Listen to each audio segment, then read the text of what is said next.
so much motherfucking design on right now. Break it down, bring it back, make it clap. I got 3 old thoughts, new block, wearing that dick. Bitches on my line, and you know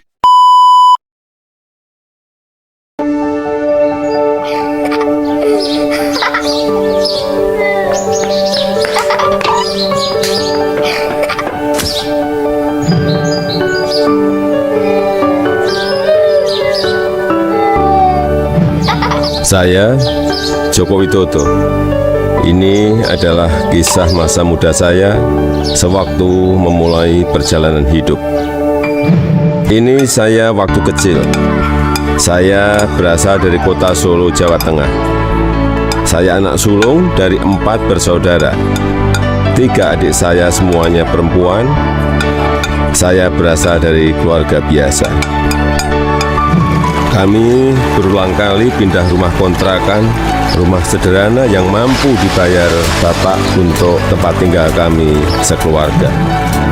Bapak berjuang untuk hidup kami dengan berjualan bambu dan kayu di pasar. Ibu sangat gigih membantu Bapak. Setelah selesai masak dan membereskan rumah, ia segera pergi ke lapak dagang Bapak untuk membantu mengikat bambu dan kayu. Mereka melakukan itu semua demi anak-anaknya untuk bisa sekolah. Mereka meyakinkan saya bahwa sekolah akan mampu mengubah hidup saya. Perjuangan dan usaha Bapak sangat menginspirasi saya. Usaha Bapak berjalan baik, dagangan makin laku, dan saya tahu Ibu mulai punya uang. Saya pun mulai nakal waktu itu. Saya sering iseng memanggil pedagang makanan apa saja yang lewat dekat rumah.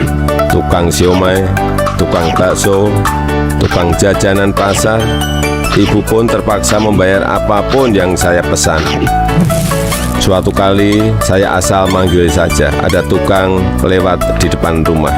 Saya pikir jual kue pasar, ternyata tukang arang. Ibu muncul sebelum saya sempat berlari. Terpaksa ibu membelinya dan langsung menyodorkan bungkusan berisi arang untuk saya makan sambil berkata, "Ayo makan, habisin ya, kamu kan yang kepengin jajan." Suatu hari kami kena gusur pemerintah daerah karena daerah rumah kami akan dibangun fasilitas kota. Kami sekeluarga terusir begitu saja tanpa ada perhatian di mana kami akan tinggal. Kejadian ini membuat kami sekeluarga sangat terpukul. Kami terpaksa menumpang di rumah paman. Keadaan yang sulit membuat kami sekeluarga gigih berjuang lebih keras. Bapak menjadi sopir angkutan umum. Setelah sekolah, saya membantu ibu berjualan di pasar meneruskan usaha Bapak. Kami sekeluarga menjalani hidup tanpa mengeluh dan saling mengalirkan energi positif. Bersama-sama kami berjuang untuk tidak lagi menumpang. Kerja keras tidak pernah sia-sia. Bapak bisa membuka bengkel usaha kayu. Setelah beberapa tahun, akhirnya uang bisa terkumpul untuk membeli rumah sederhana. Tahun 1980, akhirnya saya memutuskan untuk kuliah di jurusan Teknologi Kayu Kehutanan UGM. Saya memilih jurusan tersebut agar saya dapat belajar lebih mendalam tentang perkayuan. Saya ingin mengikuti jejak Bapak, ingin membangun bisnis kayu Bapak menjadi besar. Ini saya gondrong waktu kuliah, dan saya suka banget dengerin musik cadas dari Nazareth, Queen, Metallica, Judas Priest, Guns N' Roses. Saya juga hobi banget naik gunung, Gunung Lawu, Gunung Merapi, Gunung Merbabu, Gunung Kerinci, sudah saya daki. Menginjak masa penulisan skripsi di dekat akhir kuliah, saya sudah agak kalem. Akan menginjak dunia kerja, saya memutuskan untuk lebih serius. Saya bertemu dengan gadis bernama Iriana. Dia teman adik saya yang sering main ke rumah. Pertama curi-curi pandang, lama-lama jadi jatuh cinta. Iriana orangnya sederhana, dan itu yang saya suka. Pacaran waktu itu berat di ongkos tapi ringan di hati. Saya naik bus penuh sesak bolak-balik Jogja Solo demi bertemu Iriana.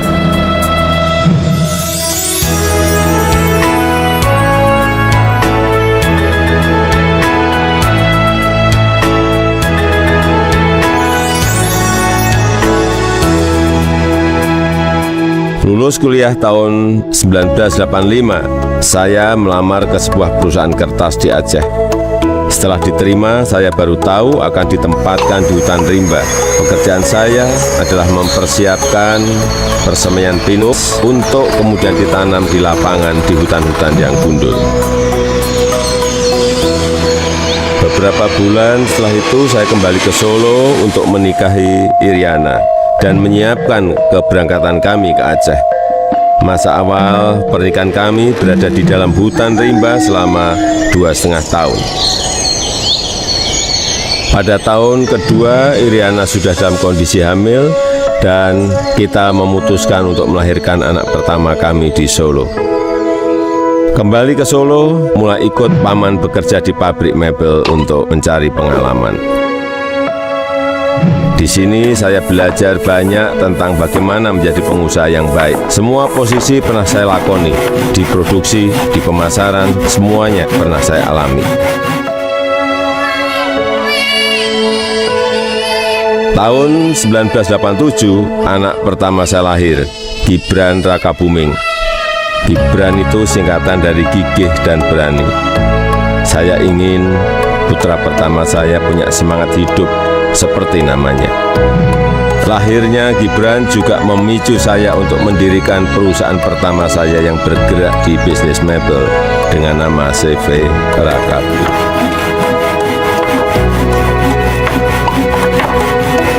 Tapi ternyata menjadi pengusaha bukanlah sesuatu yang mudah. Saya pernah habis ditipu. Barang sudah dikirim tapi tidak dibayar. Lalu orangnya menghilang. Kalau kita jatuh ya harus bangkit lagi. Tidak lama setelah itu saya mendapatkan pinjaman modal usaha.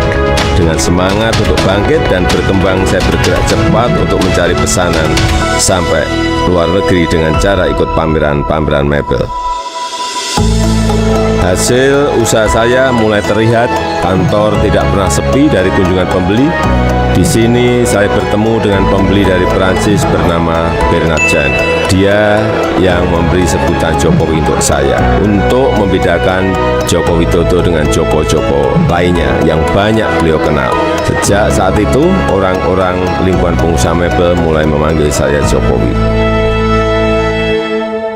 2 anak saya lahir setelah keadaan ekonomi keluarga membaik. Kahiyang Ayu dan Kaisang Pangarep.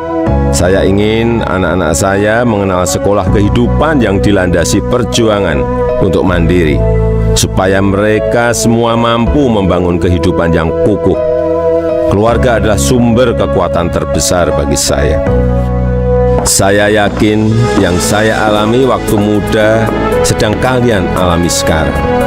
Tidak ada Jokowi hari ini jika tidak ada sejarah susah hidup saya. Teruslah berjuang mewujudkan mimpi-mimpi kalian. Mari kita terus bangun Indonesia maju.